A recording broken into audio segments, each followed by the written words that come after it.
దేవునికి స్తోత్రం. ఆయన యొక్క ప్రేమ ద్వారా ఆకర్షింపబడి ఆయన సన్నిధికి వచ్చిన మీ అందరికీ యేసుక్రీస్తు నామములో వందనాలు. చిన్న ప్రేయర్ చేసుకుని వాక్యం చూసుకుందాం. స్తోత్రం అయిన మహాగణుడ మహోన్నతుడ, గడ్డి ప్రకతో సైతం నువ్వు మాట్లాడించుకున్న సమర్థవంతుడు ప్రభు. నేనైతే గాడిద కన్నా హీనంగా ఉన్నాను అయ్యా. అయ్యా, గాలికి ఎగురుపు, ధూళి వంటి వాడను, తుమ్ము వంటి వాడను. అయ్యా, ఒక్కసారి నువ్వు నన్ను కనికరించి నీ యొక్క వాక్యము మేమందరము కూడా ధ్యానము చేయుచుండగా వినగలిగిన చెవులు గ్రహించే ఆత్మ ప్రతి ఒక్కరికి నువ్వే అనుగ్రహించు. అల్పుడునైనా నన్ను కూడా మీరు జ్ఞాపకం చేసుకొని నీ మహిమ ఇక్కడ కుమ్మరించమని యేసుక్రీస్తు నామమున ప్రార్థన చేయుచున్నాను తండ్రి. ఆమేన్. ఒక చిన్న కథ చెప్తాను, చూడండి.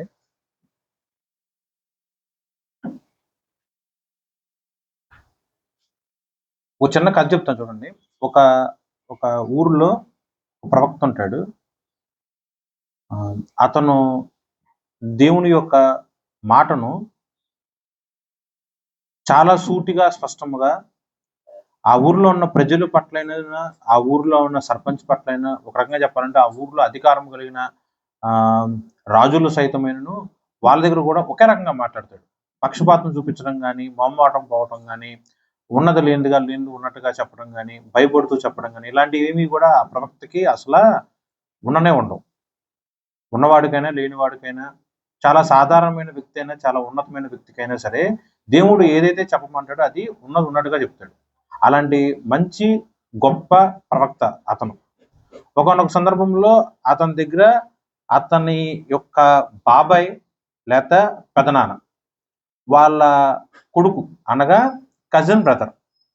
ఓకే, ఉదాహరణకి ఆ ప్రవక్త యొక్క బాబాయ్ కొడుకు లేదా ఆ ప్రవక్త యొక్క పెదనాన్న కొడుకు వచ్చి ఇలా అంటాడు, ఓ సహోదరుడా, మనము ఊరికి మన సొంత ఊరిలో పొలం ఉంది. దేవుడి యొక్క నియమం ప్రకారము ఆ పొలము అమ్మాలి అని ఆలోచన వస్తే కనుక ముందు బ్లడ్ రిలేషన్, రక్త సంబంధికులు మాత్రమే ఆ పొలం అమ్మాలి. రక్త సంబంధికులు కొనుక్కోపోతే కనుక అప్పుడు బయట వాళ్ళకి అమ్మాలని దేవుడు ఒక నియమం పెట్టాడు కదా. మరి ఇప్పుడున్న పరిస్థితుల్లో నాకంటూ రక్త సంబంధంగా ఉంది, నువ్వు నాకు వరుసగా అన్నయ్య లేదా తమ్ముడు అవుతావు. ఎందుకంటే మా నాన్న మీ నాన్న ఒక రక్తం పంచు పుట్టిన అన్నదమ్ములు కాబట్టి మన ఇద్దరం కూడా సహోదరులు. కాబట్టి ఇది పరిస్థితి. మరి ఏంటి, ఇలా ఒక పొలం ఉంది, ఆ పొలం నేను అర్జెంటుగా అమ్మాలి, నాకు చాలా అర్జెంటుగా డబ్బులు అవసరం. నువ్వు న్యాయం ప్రకారం చూసినట్లయితే నువ్వే కొనుక్కుంటావా లేదా అని చెప్పి ఆ సహోదరుడు వచ్చి ఆ ప్రవక్తకు చెప్తాడు. వెంటనే ఆ ప్రవక్త అంటాడు, ఆ ప్రవక్త ఉన్న పరిస్థితి చాలా విచిత్రంగా ఉంటుంది. చాలా కష్టంలో ఉంటాడు, ఇరుకుల్లో ఉంటాడు, ఇబ్బందుల్లో ఉంటాడు, ఒంటరిగా ఉంటాడు, పైపిచ్చు అందరి యొక్క వ్యతిరేకత అనుభవిస్తూ ఉంటాడు. అయినా సరే ఆ సందర్భంలో పొలం కొనుగోలు చేసే ఆ యొక్క పరిస్థితి వచ్చినప్పుడు మారు మాట్లాడకుండా వెంటనే ఆ సహోదరుడు వచ్చి పొలం బేరం పెట్టే దానికన్నా ముందే దేవుడు అతనికి, ఆ ప్రవక్తకి ముందుగా వర్తమానం చెప్తాడు. పలానప్పుడు మీ తమ్ముడు వస్తాడయ్యా, పొలం అమ్ముతాడు, నువ్వు వెంబడే కొనేసుకో అని దేవుడు ముందుగా చెప్తాడు. కాబట్టి అతనున్న ప్రస్తుత పరిస్థితులను ఏది కూడా ఆధారం చేసుకోకుండా అమ్మటానికి వచ్చినాడు సహోదరుడే, పరిస్థితి బాలేదు, కానీ 17 కిలోల బంగారం అడుగుతాడు లేదా 17 కిలోల వెండి అడుగుతాడు ఆ యొక్క పొలం కొనటానికి క్రయధనముగా. అర్థమైందా? ఉన్న పరిస్థితి ఏమీ బాగోపోయినా సరే ఉన్న పలానే ఆ డబ్బులు లేకపోతే ఆ బంగారము లేకపోతే ఆ వెండి మొత్తం కూడా సమకూర్చుకొని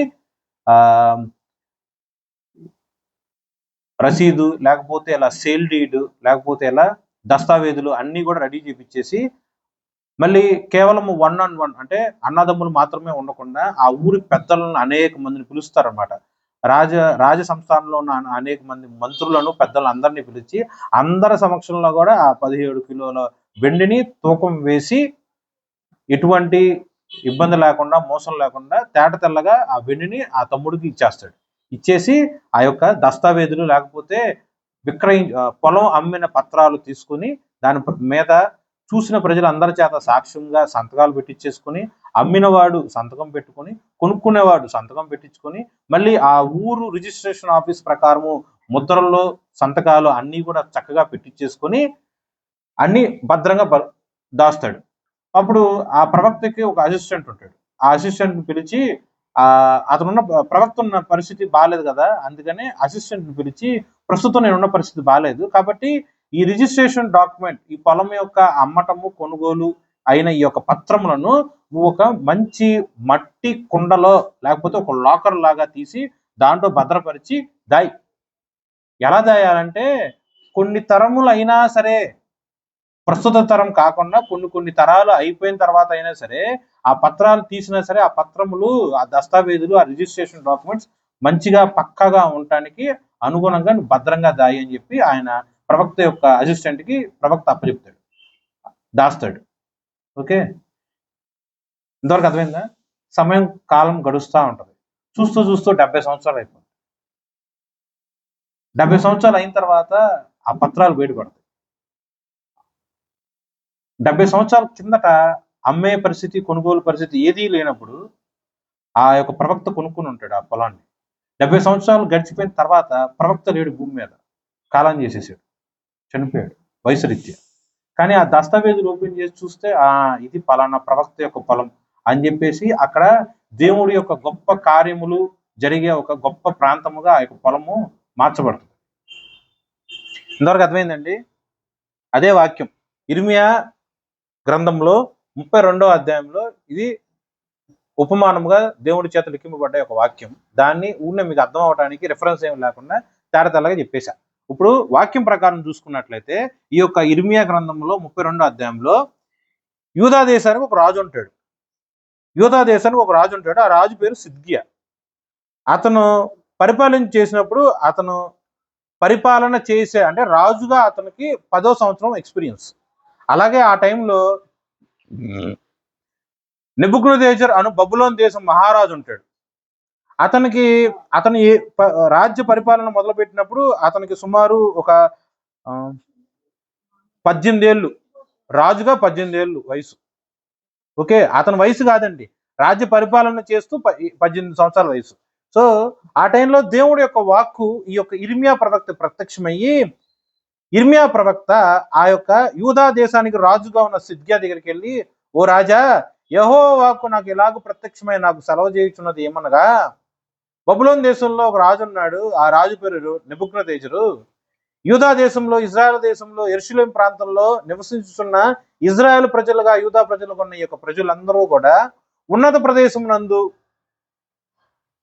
దేవుడి యొక్క నామమునకు హేయముగా బయలుదేవతలను పూజిస్తూ, బయలుదేవతలకు అనుగుణంగా ఎన్నో గోపురాలు కడుతూ, విగ్రహారాధన చేస్తూ, దేవుడి యొక్క ఆజ్ఞలన్నీ కూడా నెరవేర్చకుండా ఇష్టానుసారంగా పాపానికి దాసులుగా ఉంటూ బ్రతుకుతూ ఉన్నారు. ఈ యొక్క ప్రజలు చేసిన ఈ యొక్క హేయమైన కార్యములు చూస్తూ దేవుడికి కోపం ఎంతో బహుగా రగులుకుంది. కాబట్టి దేవుడు ఎటువంటి చిత్తము కలిగి ఉన్నాడంటే, బబులోను దేశమును పరిపాలించే ఆ యొక్క నెబుకద్నెజర్ మహారాజుకి ఈ యొక్క యూదా దేశాన్ని అప్పగిచ్చేస్తాడు. ఆ రాజు దండెత్తొచ్చేసి ఈ యొక్క యెరూషలేమును, యూదా ప్రాంతం మొత్తం కూడా బందీగా తీసుకుంటాడు. ఉన్నత ప్రాంతంలో ఉన్న ప్రతి ఒక్క పట్టణములు సైతము కూల్చివేస్తాడు, అగ్నితో కాల్చివేస్తాడు. అసలు ఆ భూములు నిస్సారమైపోతాయి.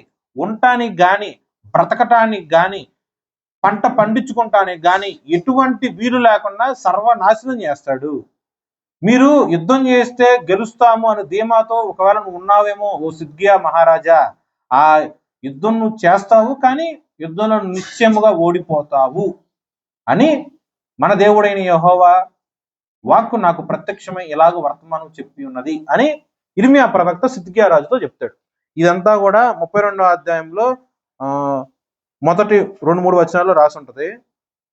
2వ వచనంలో, ఆ కాలమున బబులోను రాజు యొక్క దండు యెరూషలేమునకు ముట్టడి వేయుచుండగా సిద్కియా ఇర్మియాతో చెప్పినది ఏమనగా, యెహోవా సెలవిచ్చుచున్నాడు, ఆలోచించుడి. ఈ పట్టణమును బబులోను రాజు చేతికి నేను అప్పగించుచున్నాను, అతడు దాన్ని పట్టుకొనును. యూదా రాజైన సిద్కియా కల్దీయుల చేతిలో నుండి తప్పించుకొనక బబులోను రాజు చేతికి నిశ్చయముగా అప్పగింపబడును.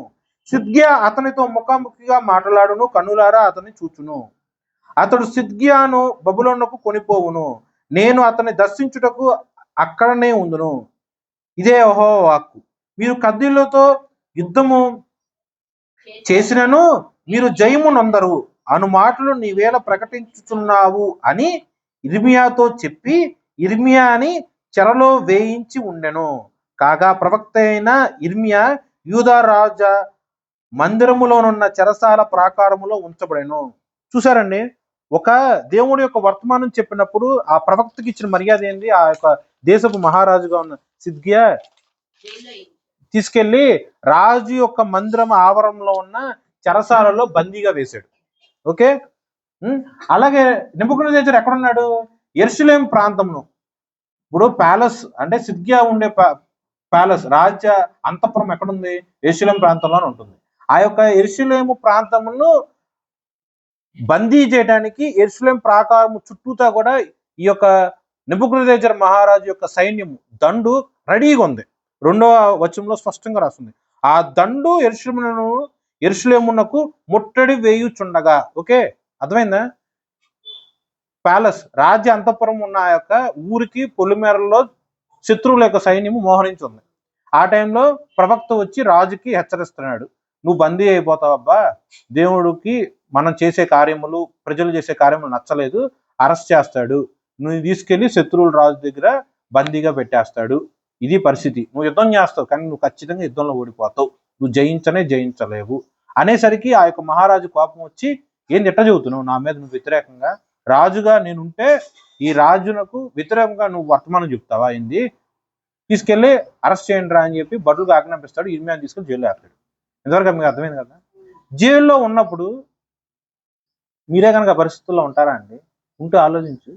నువ్వు వెళ్ళి ఒక అధికారి దగ్గరికి వెళ్ళి వర్తమానం చెప్పు, అది ఆ అధికారికి కంప్లీట్ వ్యతిరేకంగా ఉన్న వర్తమానం. అది ఆ అధికారికి ఎమ్మటే, రాజుగా ఉన్న అధికారికి ఎమ్మటే కోపం వచ్చి అతనుకున్న రాజ్య అధికారం బట్టి చెరసాల్లో వేశారు. చెరసాల్లో వేయగానే నాబోటాడు ఏం చేస్తాడు? అబ్బో తెగ ఏడుస్తాడు, అయ్యా నువ్వు చెప్పమందే నేను చెప్పాను కదా అయ్యా, నన్ను తీసుకెళ్లి జైల్లో ఎందుకు వేయించావయ్యా, పెళ్ళాం బిడ్డలకు దూరంగా నన్ను ఎందుకు జైల్లో పెట్టావయ్యా, ఇలా 4 గోడల మధ్య నన్ను ఎందుకు బందీ చేసావయ్యా అని ఒక సాధారణమైన మనిషి వ్యధనపడుతూ, బాధపడుతూ, దుఃఖపడుతూ ఉంటాడేమో. కానీ దేవుని యొక్క ఆత్మ కలిగిన యొక్క ప్రవక్త చెరసాలలో ఉన్న ఒక సామాన్య ప్రజలుగా ఉన్నా సరే ఒక్కటే రీతిగా ఉన్నాడు. చెరసాలలో ఉన్నా కూడా ప్రార్థన చేయటము విడవలేదు, మరువలేదు. ఆ చెరసాలలో ఉన్నప్పుడు మళ్ళీ దేవుడి యొక్క వాక్యం ప్రత్యక్షమవుతుంది. ఎలా అంటే, నీ తండ్రి 6వ వచనం నుంచి, అంతటా ఇర్మియా ఇట్లనెను, యెహోవాకు నాకు ప్రత్యక్షం ఎలాగూ సెలవించును, నీ తండ్రి తోడబుట్టిన షల్లూము కుమారుడకు హనమేలు నీ యొద్దకు వచ్చి అనాతోతులో, చూడండి అనాతోతు అనే ఊరు పేరు, ఆ ఊరు పేరు అక్కడ స్పెసిఫిక్ గా రాసుంది. ఎందుకు రాసుంది? అలాగే 2వ వచనంలో ఈ యొక్క బబులోను రాజు యొక్క దండు యెరూషలేమును ముట్టడి చేసి ఉన్నది అని స్పష్టంగా రాసుంది. ఇప్పుడు 2 ఊరు పేర్లు అక్కడ రాసుంది కాబట్టి ఆ 2 ఊరు మధ్య దూరం ఎంతో మీరు ఒకసారి పరిశీలన చేసుకోండి. ఇర్మియా యొక్క సొంత పుట్టిన ఊరు ఈ యొక్క అనాతోతు. ఓకే, అతను ప్రస్తుతం ఉన్న ఊరేంటి? యెరూషలేం. యెరూషలేములో ఉన్న ఈ యొక్క ఇర్మియా దగ్గరికి తన యొక్క సొంత ఊరు నుంచి తన యొక్క బాబాయ్కో లేకపోతే పెదనాన్న యొక్క కొడుకుగా ఉన్న సహోదరుడు. ఓకే, అర్థమైందా? తన తండ్రికి తోడబుట్టడం అంటే ఇర్మియాకి ఏమవుతాడు? ఇర్మియా యొక్క తండ్రికి తోడబుట్టినాడు అంటే అర్థం ఏంటి? ఇర్మియాకి ఒక బాబాయ్ లేకపోతే పెదనాన్న అవుతాడు. అతని యొక్క కొడుకు అంటే వరుసకి తమ్ముడు, అన్నయ్య వస్తాడు. ఓకేనా? అతను వచ్చి సొంత ఊరు నుంచి వస్తాడు. ఎక్కడికి? యెరూషలేంకి వచ్చాడు. వచ్చి ఏం చెబుతాడు? అనాతోతులో నా భూమిని కొనుటకు విమోచకుని ధర్మము నీదే. వీళ్ళందరూ కూడా దేవుని యొక్క యాజకులు, లేవీయులు. యాజక వంశంలో ఉన్న లేవీయులకి దేవుడు కొన్ని నియమములు పెట్టాడు. ఆ నియమముల ప్రకారము లేవీ కాండంలో 25వ అధ్యాయంలో స్పష్టంగా రాసుంటది. ఏదన్నా సరే మనకు డబ్బులు అవసరమైంది, మనకు సొంతంగా ఉన్న ఇల్లు పొలం అమ్ముకోవాల్సి వచ్చినప్పుడు ఫస్ట్ పరాయి వాళ్ళకి అమ్మకూడదు. తన యొక్క ఇంటిలో రక్త సంబంధులకి ఆ మాట చెప్పాలి, నేను పొలం లేకపోతే ఇల్లు అమ్ముకోవాలనుకుంటున్నాను, నాకు ఇంత డబ్బులు అవసరం, నీకు ఇష్టమా కొనుక్కుంటాము లేదా అని స్పష్టంగా చెప్పారు. వాళ్ళకి ఇష్టమైంది అనుకోండి, ఆ రేటు అంతా ఇష్టమైంది అనుకోండి, ముందు ఆ యొక్క రక్త సంబంధులకు అమ్మాలి. అది అన్నో, తమ్ముడో, మేనమామో, సంథింగ్ ఏదో ఒకటి అమ్మేయాలి. వాళ్ళ కనుక ఇష్టం లేదనుకో అప్పుడు మార్కెట్లోకి వెళ్ళి పరాయ వాళ్ళకి ఒక వ్యాపారం లాగా అమ్ముకోవాలి. ఇది రూల్, అది దేవుడి యొక్క నియమం. దాని ప్రకారమే ఈ యొక్క లేవి వంశంలో ఉన్న ఈ యొక్క యాజకులుగా ఉన్న ఇల్లు అనాతోతులో ఉన్న ఆ ఊర్లోని ఆ యొక్క సహోదరుడు వచ్చి ఈ యొక్క ఇర్మియాకి చెప్తాడు, పొలం అమ్మాల్సి వచ్చిందిరా అన్నయ్య, నా భూమిని కొనుటకు విమోచక ధర్మము నీదే, దాన్ని కొనుక్కోమని చెప్పాడు.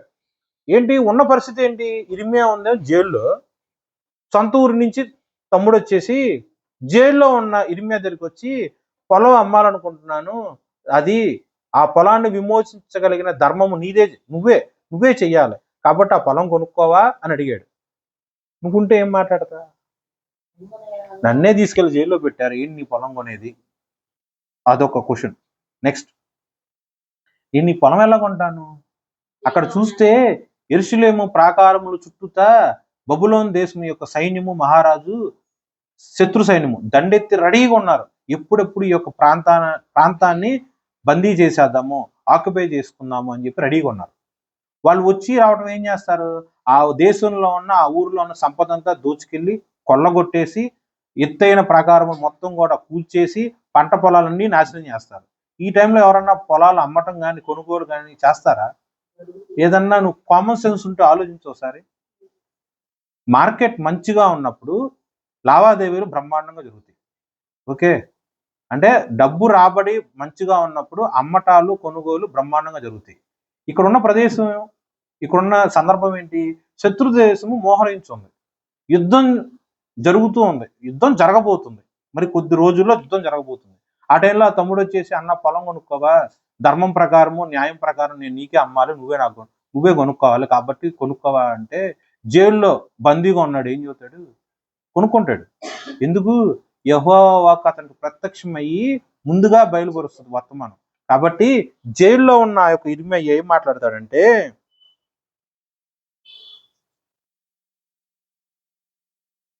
ఈ 8వ వచనం మధ్యలో నుంచి చూస్తున్నాను చూడండి.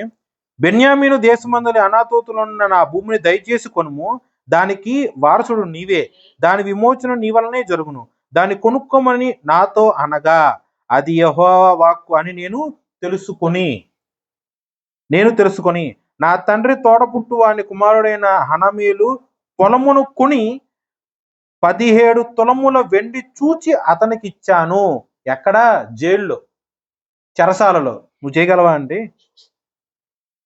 నేను క్రయపత్రమును రాసి ముద్ర వేసి సాక్షులను పిలిపించి త్రానులో ఆ వెండిని చూచి క్రయపత్రమును అనగా ముద్రగల విడుదల కైకోలమును, ఒడంబికను ముద్ర లేని విడుదల కైకోలమును, ఒడంబికను తీసుకొంటిని. అంటే అడ్వాన్స్ ఇచ్చే అగ్రిమెంట్ కానీ, రిజిస్ట్రేషన్ ఫామ్స్ కానీ, మళ్ళీ డబ్బులు 17 తులముల వెండి ఒక మ్రానులో తూచి అతనికి అప్పజెప్పేసి, ఒక తానులో తూచి అతనికి అప్పజెప్పి దానికి సాక్షులుగా ఉండటానికి వచ్చిన ఆ యొక్క యూదా పెద్దలందరి చేత కూడా సంతకం పెట్టడం, అది కూడా రాస్తుంటది. అప్పుడు నా తండ్రి తోడపుట్టువాని కుమారుడైన హనమేలు ఎదుటను ఆ కయపత్రములో చేవ్రాలు చేసిన సాక్షుల ఎదుట, చెరసాల ప్రాకారములో కూర్చున్న యూదులందరి ఎదుట, జైల్లోనండి, చెరసాల ప్రాకారములో కూర్చున్న యూదులందరి ఎదుటను నేను ఆ రిజిస్ట్రేషన్ కంప్లీట్ చేసి, అప్పుడు నిరియా కుమారుడైన బారూకు అని ఒక అసిస్టెంట్ ఉంటాడు ఇర్మియాకి, అతన్ని పిలిచి ఆ క్రయపత్రమును అప్పగించి వారి కన్నుల ఎదుట బారాకు ఇలాగ ఆజ్ఞాపించాను. ఇశ్రాయేలు దేవుడును సైన్యములకు అధిపతి యెహోవా సెలవిచ్చుదేమనగా, ఈ పత్రములను అనగా ముద్రగల ఈ క్రయపత్రమును, ముద్రలేని క్రయపత్రమును నీవు తీసుకొని అవి బహుదినములు ఉన్నట్లు మట్టి కుండలో వాటిని దాచిపెట్టుము. ఇశ్రాయేలు దేవుడును సైన్యములకు అధిపతి యెహోవా ఎలాగూ సెలవిచ్చుచున్నాడు, ఇండ్లను, పొలములను, ద్రాక్ష తోటలను ఇంకా ఈ దేశములో కొనబడును. ఓకే, ఎందుకు ఈ యొక్క పొలం అమ్మటం గురించి, కొనటం గురించి అంత మంచిగా రాయటం?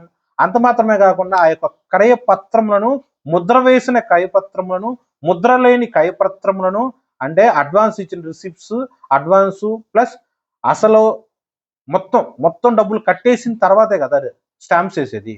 ఓకే, అడ్వాన్స్ ఇచ్చిన రిసిప్ట్, అలాగే మొత్తం డబ్బు అంతా చెల్లించేసిన తర్వాత వచ్చే డాక్యుమెంటేషను అంటే క్రయపత్రము, దాని మీద రిజిస్ట్రేషన్, రాజముద్ర.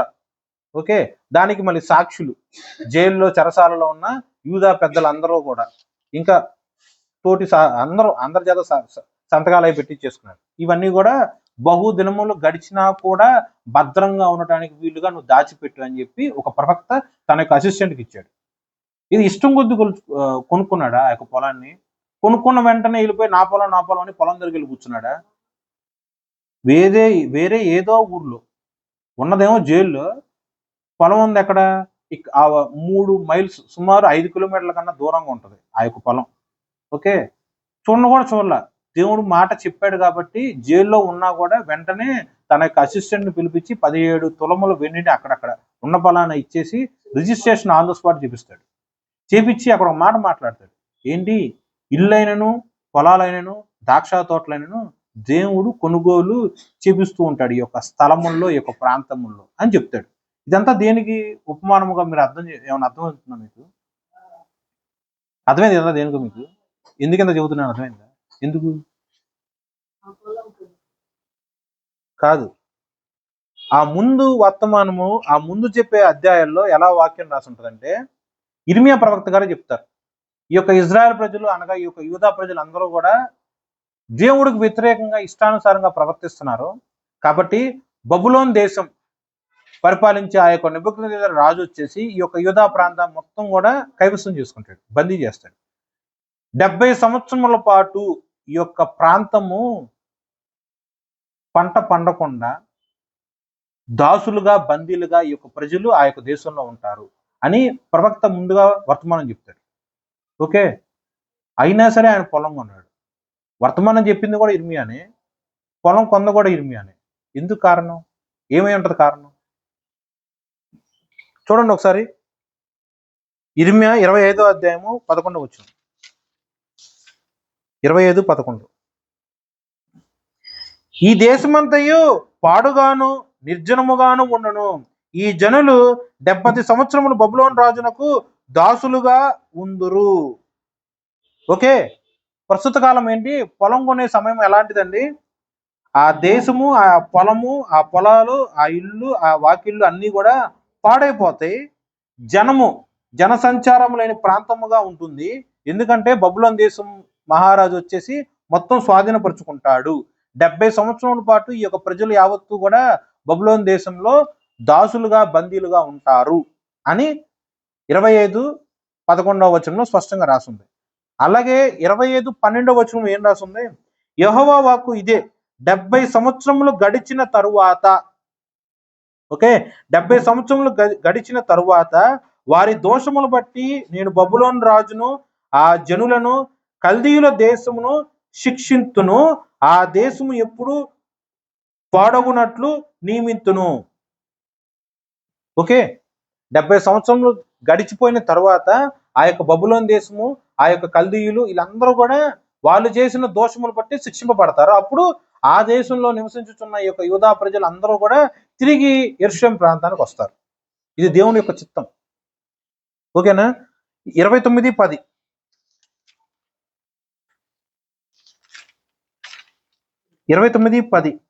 యెహోవా ఈ ఆజ్ఞ ఇచ్చుచున్నాడు, బబులోను రాజ్యమునకు 70 సంవత్సరములు గతించిన తరువాతనే మిమ్మును గురించి నేను పలికిన శుభవార్త నెరవేర్చి ఈ స్థలమునకు మిమ్మును తిరిగి రప్పించినట్లు నేను మిమ్మల్ని దర్శింతును.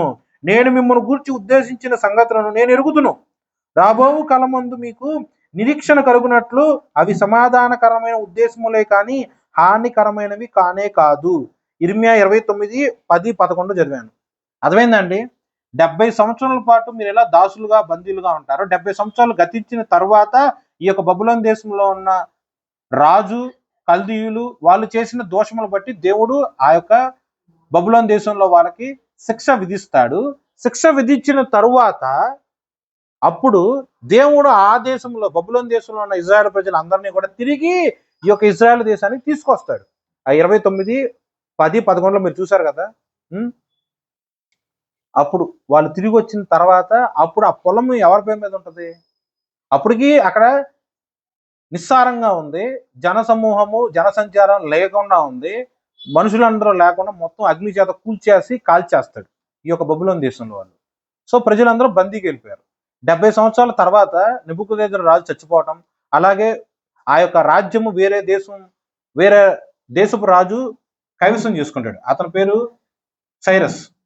అతను ఆ అన్యుడిగా ఉన్న సైరస్ కి దేవుడు దర్శించి, పేరండి రాజు పేరు అది, ఆ దేవుడు దర్శించి దేవుడు వర్తమానం చెప్తాడు ఆ రాజుకి, నా ప్రజలుగా ఉన్న ఇజ్రాయెల్ ప్రజల్ని ఇక్కడి నుంచి పంపించేసి వాళ్ళు వాళ్ళ సొంత దేశానికి వెళ్ళిపోతారు అని దేవుడు వర్తమానం చెప్పంగానే ఆ యూదా దేశం ప్రజలందరినీ కూడా పంపించేస్తాడు సైరస్. అప్పుడు వస్తారు 70 సంవత్సరాల తర్వాత. ఆ వచ్చిన వాళ్ళలోనే నెహమ్యా ఉంటాడు. ఆ వచ్చిన వాళ్ళలోనే యెహోషువ అని ఒక ప్రవక్త ఉంటాడు. మోషే కాలంలో యెహోషువ కాదండి, ఇతను వేరే యెహోషువ. ఆ వచ్చిన వాళ్ళలోనే జెరుబ్బాబేలు ఉంటాడు. ఓకే, నెహమ్యానేమో పాడైపోయిన ఆ యొక్క గోడలను కడతాడు. జెరుబ్బాబేలు యెహోషువనేమో కూల్చబడిన కాల్చిపడిపోయిన సొలొమోను మందిరాన్ని తిరిగి కట్టిస్తాడు. ఓకే, వాళ్ళలో మళ్ళీ వేరే చాలా మంది వీళ్ళు కూడా ఎస్తేరు యొక్క అన్న వీళ్ళందరూ కూడా ఉంటారు. 70 సంవత్సరాల తర్వాత వస్తారు. సో మనిషి ఆలోచన స్థితి ఎలా ఉంటుందంటే, ప్రస్తుత కాలంలో శత్రువులు మన మీద మోహరించున్నాయి. ఈ టైంలో అమ్మటాలు కొనుగోలు ఉండవు. పొరపాటున 17 తులాల బంగారం పెట్టి నేను పొలం కొనుక్కున్నా కూడా శత్రువులు నా మీద దండెత్తి వచ్చినప్పుడు నా దగ్గర ఉన్న 17 తులాల బంగారమో 17 తులాల వెండో శత్రువులు స్వాధీనపరుచుకుంటారుగా, దోచుకుంటారుగా. ఎవరు తిన్నట్టు ఆ డబ్బుని? శత్రువులు తిన్నట్టు. కాబట్టి ఎందుకు అమ్ముకుంటాం, ఎందుకు కొనుగోలు చేయటం అని సామాన్య మనుషులు అనుకుంటారు. ప్రవక్త కూడా అలాగే అనుకోవచ్చుగా, కానీ అలా అనుకోవాలా. యేసు నామమున యెహోవా యొక్క వాక్యము చొప్పున ఆ పొలము దేవుడు కొనుక్కో అని అతనికి వర్తమానం వచ్చింది. కాబట్టి కొనుగోలు చేశాడు. అతనుకున్న యావత్తు జైల్లో ఉన్నా కూడా ఆ యొక్క సొమ్ము మొత్తం వెచ్చించి క్రయపత్రముల గురించి అక్కడ 3-4 సార్లు రాశారు. అంటే ఎంత అవసరమో మీరు చూడండి. 70 సంవత్సరాలు గడిచిన తర్వాత ఆ పొలం యొక్క వాల్యూ ఎలా ఉంటుంది మీరు ఆలోచన చేయండి. మీరు వాల్యూ అనుకుంటే ఆర్థికంగా అనుకునేరు, ఆర్థికంగా గురించి కాదు ఇక్కడ, ఆత్మీయకరంగా. ఎందుకంటే ఆ యొక్క యూదా ప్రాంతమును మొత్తం కాల్చివేసి నాశనం చేసి పాడు చేసి జనసంచారం లేకుండా చేసిన ఆ యొక్క ప్రజలు అంటే బబులోను, నెబుకద్నెజర్ వీళ్ళందరూ కూడా అలా ప్రవర్తిస్తారు. 70 సంవత్సరాలు గడిచిపోయిన తర్వాత బందీలుగా ఉన్న ఈ ఇజ్రాయెల్ ప్రజలందరూ మళ్ళీ యెరూషలేముకి వస్తారు. మొత్తము రెనోవేషన్ చేసినట్లుగా పాడైపోయిన గోడలను తిరిగి కట్టించారు. కూల్చబడిన దగ్ధం చేయబడిన ఆ యొక్క మందిరాన్ని తిరిగి మళ్ళీ పునరావృతం చేశారు, తిరిగి మళ్ళీ కట్టారు. అలా దేవుడి యొక్క వాక్యం ఎలా చెప్తుంది? ఆ యొక్క ఇల్లు, ఆ యొక్క భూములు, ఆ యొక్క పంట పొలములు యావత్తు కూడా తిరిగి కొనబడును. ఆ కొనబడే ఆ యొక్క క్రమంలో ఈ పొలము ఎవరి పేరు మీద ఉందని రిజిస్ట్రేషన్ ఓపెన్ చేసి చూస్తే ఎవరి పేరు మీద రాసి ఉంటుంది? ఇర్మియా ప్రవక్త. అది దేవుడు నామ మహిమార్థమే దేవుడే చెప్తున్నాడు. ఓకే, ఎంత గొప్పగా ఉంది వాక్యం. దేవుడి యొక్క ప్రణాళిక ఎంత గొప్పగా ఉంటుంది. 70 సంవత్సరాల తర్వాత జరిగే కార్యాన్ని కూడా దేవుడు ఆ యొక్క ప్రవక్తకి ముందుగా బయలుపరిచి అన్ని జనులకు ఒక సాక్ష్యములాగా దేవుడు ఎలా మాట్లాడుతున్నాడు. అసందర్భం పరిస్థితి ఏం బాల, కరువు కాలము, శత్రువులు దండెత్తిన కాలం అయినా సరే ఎంతో మితిమీరిన డబ్బులను పెట్టి మరీ కొనుక్కున్నాడు. డబ్బు ఎక్కువ కొనుక్కోవాలా, దేవుడి యొక్క వర్తమానం ప్రకారం కొనుక్కున్నాడు. చూడండి మళ్ళీ 32వ అధ్యాయంలో రండి. ఈ 32వ అధ్యాయంలో మొదటి వచనాల్లో మీరు చూసినట్లయితే యెహోవా వాక్కు ఇర్మియా ప్రవక్తకి ప్రత్యక్షమయ్యి ఆ యొక్క యూదారాజుకు ఉన్న సిద్కియాకి ఒక వర్తమానం చెప్తారు. అది మొదటి 4-5 వచనాల్లో రాసుంటారు. అలాగే 6వ వచనం దగ్గర నుంచి 15వ వచనం వరకు మనం చూసినట్లయితే యెహోవా వాక్కు ఇర్మియా ప్రవక్తకి ప్రత్యక్షమయ్యి ఆ యొక్క పొలము కొనుగోలు గురించి, ఆ యొక్క పొలము కొనుగోలు చేసిన తర్వాత ఆ యొక్క క్రయ పత్రములను భద్రం చేసే ప్రక్రియను దేవుడు ఆ యొక్క ప్రణాళికను స్పష్టంగా తెలియజేశాడు. ఓకే, మొదటి 5 వచనాలు దేవుడి యొక్క వాక్యం వర్తమానముగా, తర్వాత 6 నుంచి 15 వచనాలు కూడా దేవుడి యొక్క వాక్యము వర్తమానముగా తెలియబడింది. ఈ 2 వర్తమానములు పట్టుకొని ఇర్మియా ప్రవక్త 16వ వచనం దగ్గర నుంచి ఎలాంటి ప్రార్థన చేశాడో మీరు చూడండి. ఒక వర్తమానం వస్తుంది, వర్తమానం జరిగిన తర్వాత ప్రార్థన. ఓకే, అంటే దేవుడు వాక్యమును నీకు ఒక ప్రణాళిక ప్రకారం నీకు బయలుపరుస్తూ ఉంటాడు. ఆ ప్రణాళిక నీ జీవితంలో నెరవేర్పు అయిన పిమ్మట యెహోవా నామమున నువ్వు ఎలా ప్రార్థన చేయవలసి ఉన్నది, యెహోవా నామ మహిమార్థమై రాబోవు దినములందు భవిష్యత్ కాలమునందు దేవుడు నీ పక్షమున చేయబో ఆ యొక్క అద్భుతముల గురించి దేవుడు నీకు ముందుగా చెప్పి ఉన్నాడు. అది స్వతంత్రించుకున్న పిమ్మట యెహోవా యొక్క సూర్య కార్యముల గురించి నువ్వు ఎంత గొప్పగా ప్రార్థించి కీర్తించి మహిమపరచవలసి ఉన్నదో అని ఈ యొక్క ఇర్మియా 32:16 నుంచి చూద్దాం. నేరియా కుమారుడైన బారాకు చేతికి ఆ క్రయ పత్రము నేను అప్పగించిన తరువాత, పొలం కొనుగోలు చేసిన తర్వాత రిజిస్ట్రేషన్ డాక్యుమెంట్స్ అతని యొక్క అసిస్టెంట్కి అప్పగించిన తరువాత, ఓకే, అంటే దేవుడు చెప్పిన మాటను యావత్తుగా నెరవేర్చిన పిమ్మట యెహోవాకు ఇలాగూ ప్రార్థన చేశాను. చూడండి, మొదటి 5 వచనాల్లోనేమో దేవుడి యొక్క వర్తమానం, దాని ప్రకారమే జైల్లో వేయబడ్డాడు. జైల్లో వేయబడిన తర్వాత కూడా దేవుడి యొక్క వర్తమానము 10 వచనాల పాటు, 6 నుంచి 15 వచనాల పాటు దేవుడి యొక్క ప్రణాళిక చిత్తం చెప్పబడి ఉన్నది. ఏంటిది? పొలం కొను, ఇలా పత్రాలు దాచిపెట్టు, ఇక్కడ భవిష్యత్ కాలంలో ఖచ్చితంగా ఇక్కడ ఇల్లు, పొలాలు, ద్రాక్ష తోటలు మొత్తం కూడా అమ్మకాలు, కొనుగోలు నిశ్చయముగా జరుగుతాయి అని దేవుడు అక్కడ స్పష్టంగా చెప్పాడు. దానికి ఆ వర్తమానం ప్రకారము మొదటగా ప్రవచించింది ఇర్మియానే, ఆ పని చేసి చూపించింది కూడా ఇర్మియానే. ఓకే, ఆ 2 వర్తమానములు యెహోవా యొక్క వాక్కు ప్రత్యక్షమై నెరవేర్చు అయిన తర్వాత ఇలాగూ ప్రార్థన చేసెను. ఓకేనా? నీ పట్ల దేవుడి యొక్క వాగ్దానం ఉంది, నీ పట్ల దేవుడి యొక్క వాక్కు ఉంది. ఆ వాక్కు అనగా దేవుడి యొక్క వాగ్దానం నీ జీవితంలో నెరవేర్పు అయిన పిమ్మట ఇర్మియా చేసిన ప్రార్థన వలె నువ్వు కూడా అలా దేవుడి పక్షాన ప్రార్థన చేయి. అదే ఈ యొక్క 17వ వచనం, యెహోవా నా ప్రభువా, సైన్యములకు అధిపతియగు యెహోవా అను నామము వహించువాడా, సూర్యుడా, మహాదేవా, నీ అధిక బలము చేతను చాచిన బాహువు చేతను భూమాకాశమును సృజించితివి, నీకు అసాధ్యమైనది ఏదియును లేదు. ఊరు మొత్తం నాశనం చేస్తున్నాడు, అగ్ని చేత కాల్చివేయబడుతుంది. ఎవరన్నా కొంటారా పొలాన్ని? శత్రువు వెలుపలే పొలిమేరలో శత్రువు కాచుకొని కూర్చున్నాడు. 17 తులాల వెండి జైల్లో కూర్చొని 17 తులాల వెండిని సేకరించి ఒక సాక్షులు ఎదుట ఆ క్రయధనం వెచ్చించి పొలం కొనే అంత జ్ఞానం ఎవరికన్నా ఉంటుందా? మొత్తం దేవుడు చెప్పి చేయించాడు. అది కూడా ఎప్పుడు? అతను కొనటం వరకే అతనికి దేవుడు అప్పచెప్పిన పని. కానీ కొన్న తర్వాత 70 సంవత్సరాల తర్వాత మళ్ళీ ఈ ప్రవక్త బతుకున్నాడు, అతనుకున్న వయసు రీత్యా అతను కాలం చేస్తాడు. అంటే ప్రతిఫలం కూడా ఆ ప్రవక్త అనుభవించాల, కానీ దేవుడు ఒక మాట చేశాడు. ప్రతిఫలం ఆశించి కూడా ఆ ప్రవక్త ఆ కార్యం చేయలే. ఓకే, జస్ట్ దేవుడు చెప్పాడు, ఆయన నెరవేర్చాడు. కాబట్టి ఆయన ఇలాగ ప్రార్థన చేస్తున్నాడు, నీ బాహుబలం ఎంత గొప్పది, నువ్వు చెయ్యి చాపినప్పుడు ఆ యొక్క శూర కార్యములు ఎంత గొప్పవి, ఓ సూర్యుడా, ఓ బలవంతుడా. ప్రస్తుత కాలంలో శత్రువులు మన చుట్టూ దండెత్తి ఉన్నారు. వాళ్ళు మన దేశమును, మన ప్రాంతమును, ఈ యొక్క పొలాలు మొత్తం కూడా అగ్ని ఆహుతి చేస్తారు. కానీ 70 సంవత్సరముల తరువాత తిరిగి ఇదే ప్రాంతంలో పాలు తేనెలు ప్రవహించినట్లుగా దేవుడు ఆశీర్వదించి ఇల్లు, పండ్లు, పొలములు, ద్రాక్ష తోటలు ఇవన్నీ కూడా అమ్మబడుతూ ఉంటాయి, కొనబడుతూ ఉంటాయి. అంటే జనసంచారము కానీ అవన్నీ కూడా మార్కెట్ కానీ ఎంత గొప్పగా ఉంటది. ముందుగా దేవుడు ప్రణాళిక ప్రకారం సిస్టమేటిక్గా అక్కడ నెరవేర్పు చేసి ఉన్నాడు. కాబట్టి ఆ దేవుడి యొక్క అద్భుత కార్యముల గురించి ఈ యొక్క ప్రవక్త ఎంత చక్కగా మాట్లాడుతున్నాడంటే, నీకు అసాధ్యమైనది ఏదీను లేదు,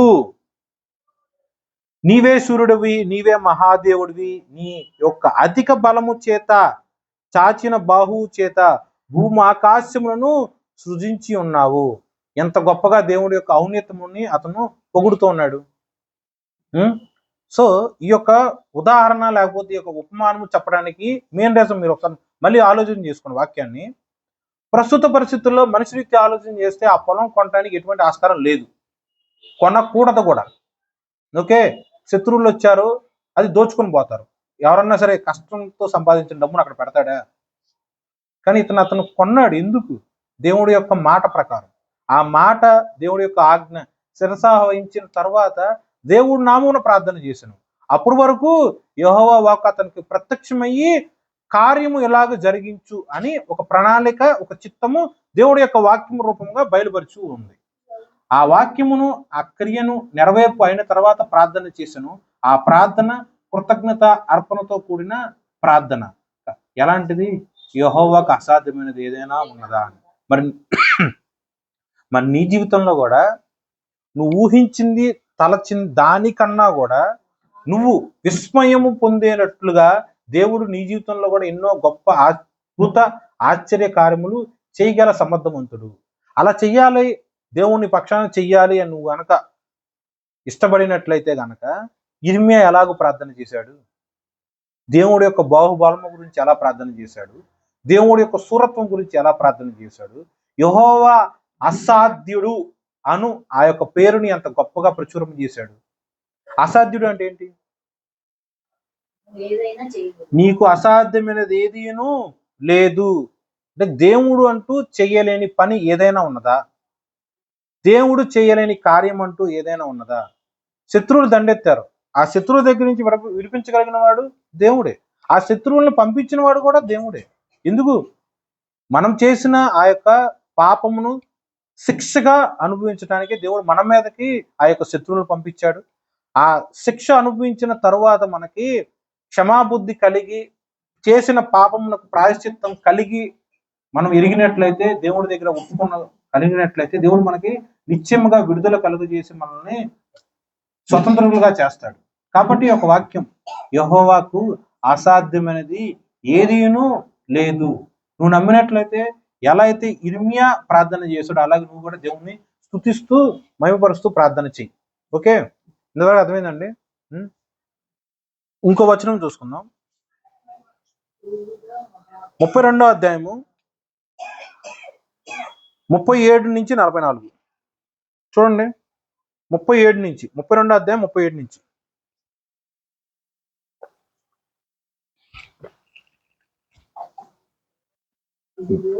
ఇదిగో నాకు కలిగిన కోపోద్రేకము చేతను మహారౌద్రము చేతను నేను వారిని సమకూర్చి ఈ స్థలములకు తిరిగి రప్పించి వారిని నిర్భయముగా నివసింపజేసేదను. వారు నాకు ప్రజలే ఉందురు, నేను వారికి దేవుణ్ణి ఉందును, మరియు వారికి వారి కుమారులకును మేలు కలుగుతాయి. వారు నిత్యము నాకు భయపడినట్టు నేను వారికి ఏక హృదయము ఏక మార్గమును దయచేయుదును. నేను వారికి మేలు చేయుట మానకుండునట్లు నిత్యమైన నిబంధనను వారితో చేయుచున్నాను. వారు నన్ను విడవకుండునట్లు వారి హృదయములలో నా ఎడల భయభక్తులు పుట్టించెదను. వారికి మేలు చేయుటకు వారి యందు ఆనందించుచున్నాను. నా పూర్ణ హృదయముతోను నా పూర్ణ ఆత్మతోను ఈ దేశములో నిశ్చయముగా వారిని నాటెదను. యెహోవా ఇలాగు సెలవిచ్చుచున్నాడు, నేను ఈ ప్రజల మీదకి ఇంత గొప్ప కీడు రప్పించిన రీతినే నేను వారిని గూర్చి చెప్పిన మేలంతటిని వారి మీదకి రప్పించబోచున్నాను. ఇది పాడైపోయినను దానిలో నరులు లేరు, పశువులు లేరు. ఇది కల్దీయుల చేతికి ఇయ్యబడి ఉన్నదని మీరు చెప్పుచున్న ఈ దేశమున పొలములు విక్రయింపబడును. పొలములు విక్రయింపబడును.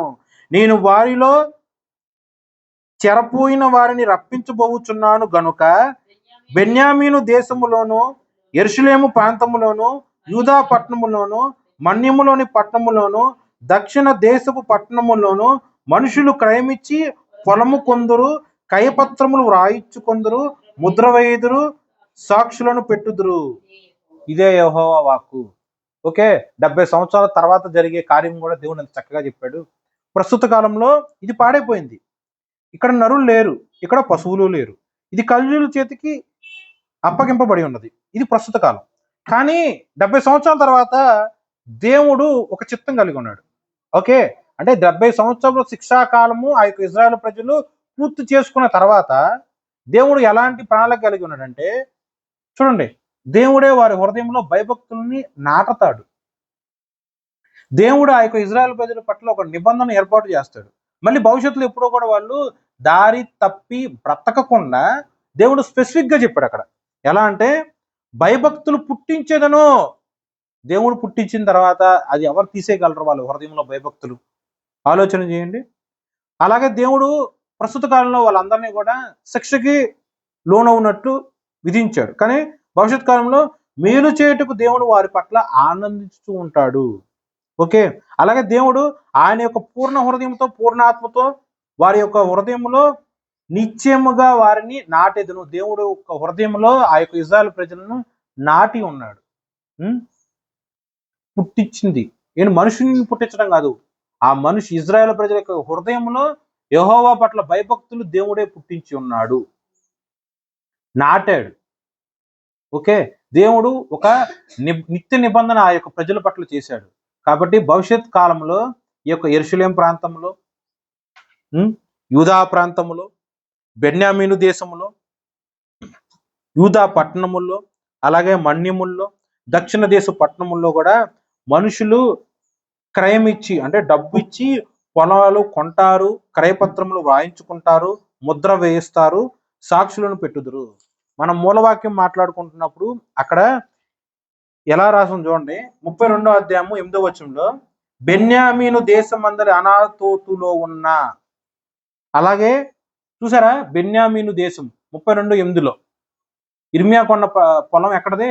బెన్యామీను దేశంలో అనాతోతు ఆ ప్రాంతంలో ఉన్న పొలం. ముగింపు వాక్యం 44వ వచనంలో ఏం రాస్తుంది? బెన్యామీను దేశం రాస్తుందండి. బెన్యామీను దేశంలోను యెరూషలేము ప్రాంతంలోను. ఓకేనా? సో దేవుడు ఆయన యొక్క చిత్తానుసారముగా ఆ యొక్క ఇర్మియా ప్రవక్త చేత ముందుగా పొలాన్ని అంత మంచి క్రయధర్ముగా వెచ్చించి మరి కొని రిజిస్ట్రేషన్ చేపించి ఆ యొక్క పత్రములను భద్రముగా దాచాడు. ఈ యొక్క వాక్యంలో మీరు చూడండి, క్రయం ఇచ్చి పొలములు కొందరు, క్రయపత్రములు రాయించుకుందరు. ఇప్పుడు ఆ పొలం కొనాలి, ఆ పొలానికి ఓనర్స్ ఎవరు అని తెలిస్తే ఎలా? ఓనర్స్ ఇప్పుడు మనం ఒక స్థలం కొనుక్కోవాలి, ఆ స్థలం కొనుక్కోవాలి అనుకున్నప్పుడు ఆ స్థలముకి ఓనర్స్ ఎవరో మనకు తెలియాలి. అప్పుడు వాళ్ళు అమ్మితేనే కదా మనం కొనుక్కోగలం. ఇప్పుడు ఇతనున్నాడు, ఇర్మియా ఆ పొలాన్ని కొనుగోలు చేశాడు, క్రయపత్రము దాచాడు. 70 సంవత్సరాల తర్వాత ఆ పొలం కొనడానికి కొంతమంది ప్రజలు వస్తారు. వాళ్ళందరూ వెరిఫికేషన్ చేస్తూ ఉంటారు ఆ పొలం ఎవరు ఓనర్ అని. పత్రాలు, రిజిస్ట్రేషన్ డాక్యుమెంట్స్ ఓపెన్ చేసి చూస్తే ఏం కనిపిస్తుంది? ఇర్మియా పేరు రాసుంటుంది.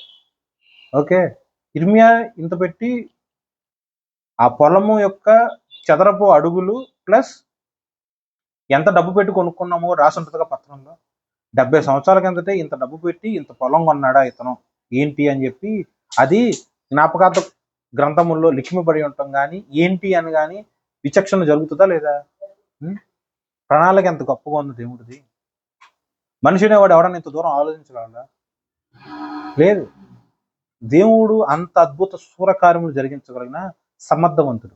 మనుషుడు అనేవాడు వాడి యొక్క మనుష్య జ్ఞానముతో దేవుడి యొక్క ఆలోచనలు, ప్రణాళికను ఎప్పుడూ కూడా గ్రహింపలేరు. ఆ యొక్క ప్రాంతములు, పొలాలు అమ్ముకుంటానికి, కొనుగోలు జరగటానికి కూడా అంతా కూడా సభ్యముగా ఉంటుంది అని దేవుడు ముందుగా వర్తమానము ఇర్మియా చేతే చెప్పించి, దాని అనుగుణంగానే ఇర్మియా గారి చేతని ఆ యొక్క పొలం కొనుగోలు చేయించి ఆ యొక్క పత్రములన్నీ కూడా భద్రముగా దాచాడు. 70 సంవత్సరాలు పైపెట్టి దాచాడు. ఓకే, ఎంత గొప్పది. కాబట్టి ఇర్మియా 32:17లో రాసింది, నీకు మన దేవుడైన యెహోవాకు అసాధ్యమైనది ఏదీను లేనే లేదు. ఈ వాక్యం దేవుడు మన హృదయాల్లో ఫలించి వృద్ధి చేసి ఆశీర్వదించును గాక. ఆమేన్.